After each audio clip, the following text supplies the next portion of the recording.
Okay, hari ni nak makan menu yang rare sikit. Yang ni mi ayam bakso rusuk, mi ayam bakso biasa, mi ayam bakso gunung, mi ayam bakso mercun. Yang ni nasi dinding. So total semua 143 limosin. So kat sini kalau korang order, dia hantar sup asing tau. Kalau sup tak pandai boleh cakap dengan dia orang. Kopi ais kamu nanya. Dia bagi susu, tuang je dalam ni. Lepas tu tunggu dia cair dan kacau boleh minum. Sedap, dia bukan sup kosong. Ada rasa masing-masing. Setiap meja dia akan sediakan kicap, sos dengan cili. So yang ni signature dia orang, mi ayam bakso Bogor. Korang tuang je atas ni. So untuk yang basic ni dia bagi pentol, ada cebisan ayam, pangsit dengan sayur. So kita rasa mi dia ni kenyal. Ayam pun sedap. Pentol dia pun sedap. Lembut-lembut je. Oh, ni isi dalam dia. So dalam dia macam ni, dia ada bagi tulang rusuk dengan lemak sekali. Sedap. Lembut. So yang ni mi ayam bakso gunung. Besar dia punya pentol. Kalau dalam ni macam ni bentuk dia. Lebih kurang je dengan bakso beranak. Dalamnya ada telur puyuh, ada bakso yang kecil, lepas tu ada sambal. Dia punya pentol yang ni sedap, lembut je.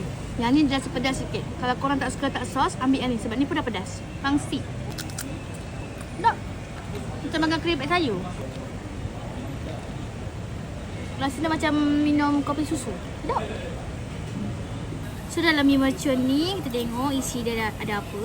Ada cili-cili. Yang ni untuk orang pedas, suka makan pedas, boleh try yang ni. Kita ambil sikit pentol, ambil sikit sambal dia. Pedas.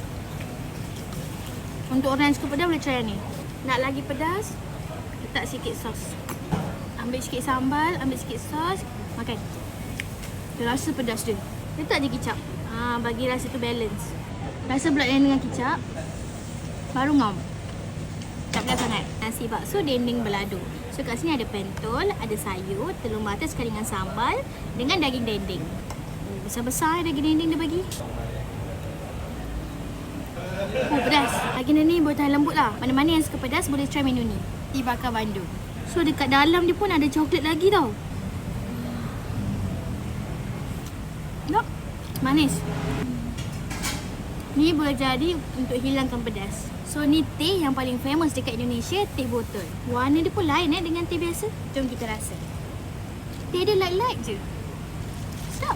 Korang parking kat luar, korang masuk ni ada nasi kandar. Sini kedai dia.